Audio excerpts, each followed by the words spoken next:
Hey, what's up boys? This is Astranox and I'm back to another Epic 7 video. Crescent Moon Rin, or ML Rin. Crazy hero. Wow, if you got her, congratulations. It's a hero, like her skills and her base speed of 126 is definitely something I've been looking for, but unfortunately she's dark, so yeah, not gonna happen, I think. Alright, let me talk about this is going to be a review for her, my early thoughts, and sort of a mini guide as well.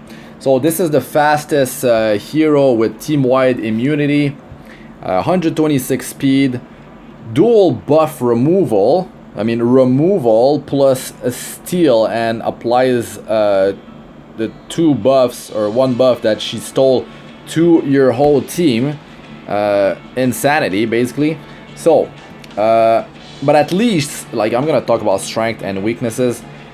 Weakness is of course that she has low defense, 469. So yeah, she needs some cons, some weaknesses, because she is looking very strong. So 3 attack skills mean that HowTo cannot cut in. So HowTo, when you use a non-attack skill, he gains combat readiness, and he's able to cut in and reduce your team's combat readiness after removing their buffs.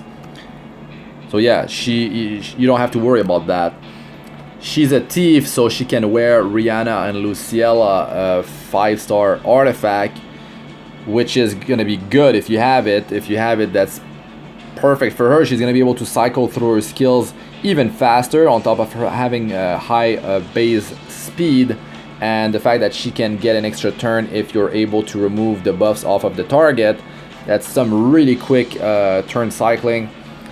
So easy turn 1 team-wide immunity because of that 126 speed on a speed set. It's gonna be very easy to obtain that turn 1 compared to so many different other heroes. Game-changing kit in multiple areas of the game, huge amount of team-wide buffs, and yeah, the quick turn cycling plus the team-wide immunity plus all the buffing is really like battle changing. It's even game changing. And let me talk about her multipliers. Let me talk about those. But really, like, if you got her, congratulations, just nuts. She can, yeah, she can quickly turn the tide of the battle, and her multipliers. Skill 1 is 187%, Skill 2 is 205.8%, Skill 3 is 299%. Let's go over the skills real quick. Skill 3 is 3 souls, Skill 2 is 2 souls, and of course Skill 1 is 1 soul. It's a good amount of souls, guys. Not only that, but getting an extra turn here, you are getting 5 souls like instantly. If they have, let's say you're using her in PvP and you are removing one of the target has immunity set, you could just remove that and yeah, get an extra turn. But really, like, if there's nothing to steal, if you already have immunity, unless you want to, let's say, land defense down from your other hero on that one or something like that, you could just go with skill 1 until there's a good opportunity to use skill 2. But yeah, so her multipliers, I talked about those. And now this thing, you get a random buff on her for 1 turn, but the soul burn applies a random buff to all allies for 2 turns. It's 20 souls, but I think you're gonna be getting a souls fairly fast with her. And it could be very interesting, like stacking buffs. This skill 2 attacks the enemy with a lavish dance, stealing 2 buffs and granting their effects to all allies. This thing actually works in Astranox Hunt against the boss. You can steal and rage. I mean, it's probably gonna get nerfed, but yeah, good thing to know if it doesn't. Now this thing, talked about it already, but it dispels all buffs from the target and grants immunity to all allies for 2 turns. It's beautiful, and 4 turn cooldown after skill ups, and also you're granted an extra turn if you remove the buffs off of the target. Elemental neutral means that she doesn't have to deal with elemental disadvantage, and that's huge, guys. That's huge. You don't have to worry. Let's say she was like ice, and she would get like I mean, she would be taking more damage from fire and stuff like that. I mean, sorry, she would take more damage from earth. But let's say she was ice and you attack earth, or like you have 50% chance of missing when you're at elemental disadvantage, which is annoying, because I mean, she is relying on removing the buffs, and if she's missing, then she cannot get that extra turn, and here she won't be able to steal if she is missing. So it's another big deal that she's of the light or dark element. They are elemental neutral, so it's very good. She is less likely to be targeted by the AI in PvP, which increases her survival. Because the AI, let's say they have like ice, earth, fire, they will be attacking the elements that they are at elemental advantage against. So as a light or dark hero, they are less likely to be attacked unless they are cleaving, unless they are doing area damage. So that's another pro, another strength, and it definitely is going to help her because she's got low defense, and it's gonna increase her survival. I would say that she's squishy for Golem, but you could use her there. I'm gonna talk about where she shines more, like the most, and then like go from there. She is solid in arena and guild war PvP, be it offensively or defensively. But I would say that of course on offense she has so much more potential, because you can control and you can time this skill too. Let's say you're facing a hero that applies immortality. Let's say it's ML Rin, Crimson Rin, applies team-wide immortality. You could go boom, you just steal that, and let's say this is on cooldown or whatever, or it's not on your teammates anymore. You steal the immortality and immunity, you remove them from the target, and you just like kill it or whatever, but you have immortality on your team. That is huge. That's game changing, battle changing. So let's say you're fighting ML Dingo, another way you could remove immortality. Let's say you're facing a Kayron, he hits like he dies but stays immortal. You could steal that with the attack buff, something like that. So it's really huge. Like anything that you just steal buffs, you're basically taking their buffs and applying them to your whole team. It's huge, and buffs and debuffs in this game are they're super strong. They're super strong. So she will help a lot in the Abyss, because immunity is very important there. I mean, you can do it without it, but it facilitates so many floors, and also being able to, well, dispel here all, plus stealing. That's so strong. That's so strong. I would say that she shines the most in Guild Wars, because it's a 3v3 scenario.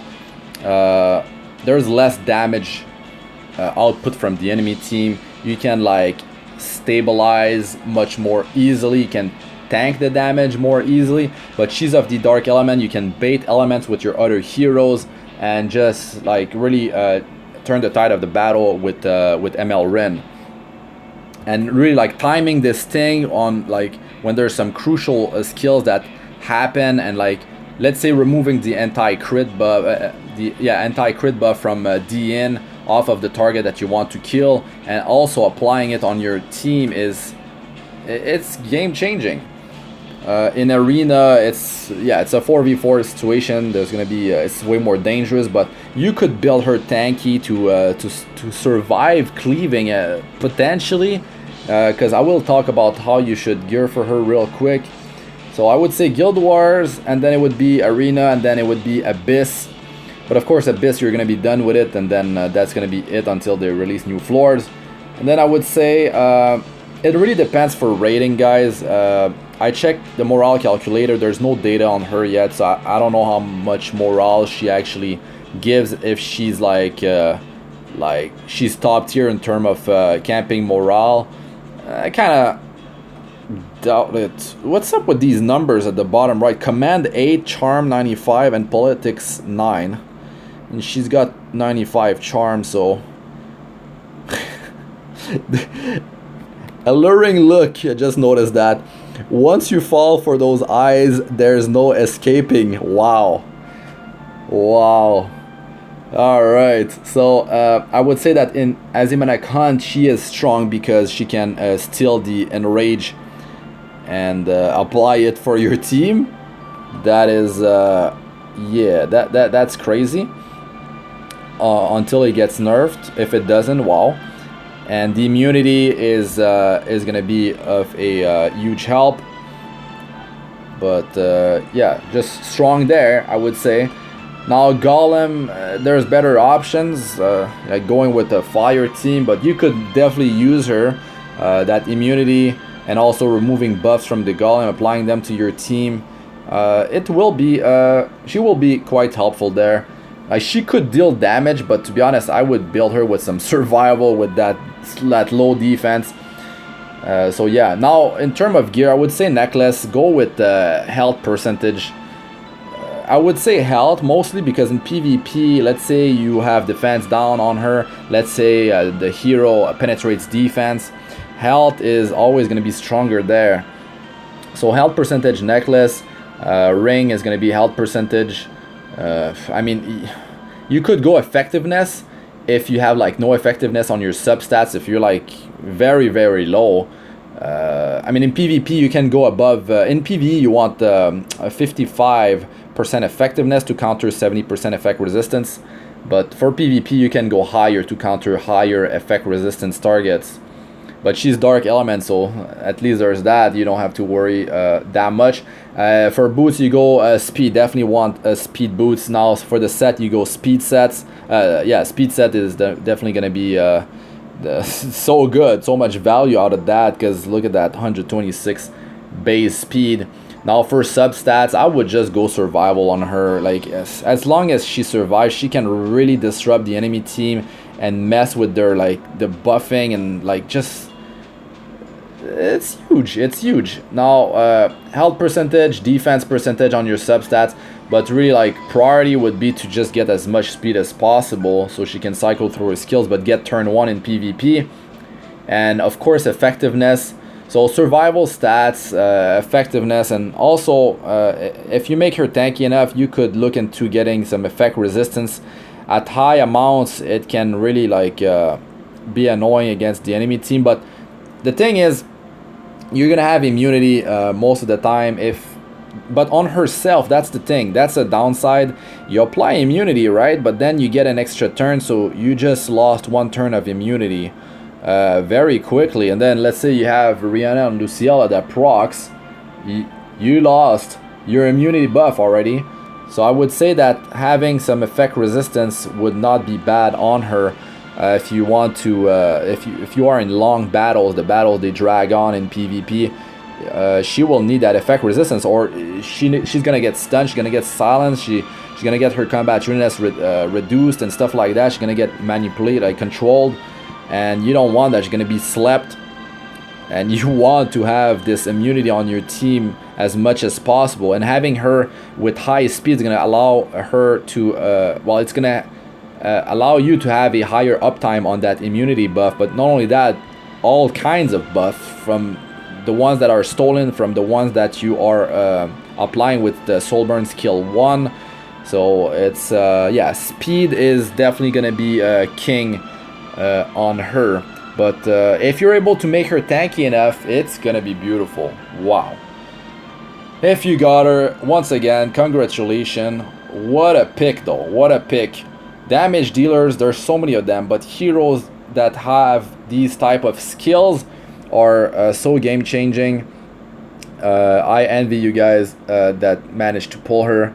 But that's gonna be it for this one, guys. I'll be making a more in-depth guide for her if I somehow manage to pull her. But like, if I get some requests for it, I will talk more about my thoughts about her. I mean, I'll give some time for that, But I think this was a good starter video for her. And let's check her skills real quick, and I'm gonna close with that. So I'm Astranox. Like, comment, and subscribe for more. Press the bell icon if you'd like to be notified whenever I release a new video, guys. And also check out my other videos. I've got all sorts of guides, a lot of good information there if you haven't checked them before. I have playlists for Guild Wars, playlists for Arena, and Abyss Floor 62 plus if you're struggling in there. You should definitely check those out. Fight mechanics, team compositions, what kind of debuffs to bring, and stuff like that. What kind of buffs to bring, and how much healing you potentially need, how much damage these like encounters are doing. So check those out if you're struggling in there. And yeah, that's gonna be it for this one. I'm out for now, and I'll see you guys in the next one. Peace.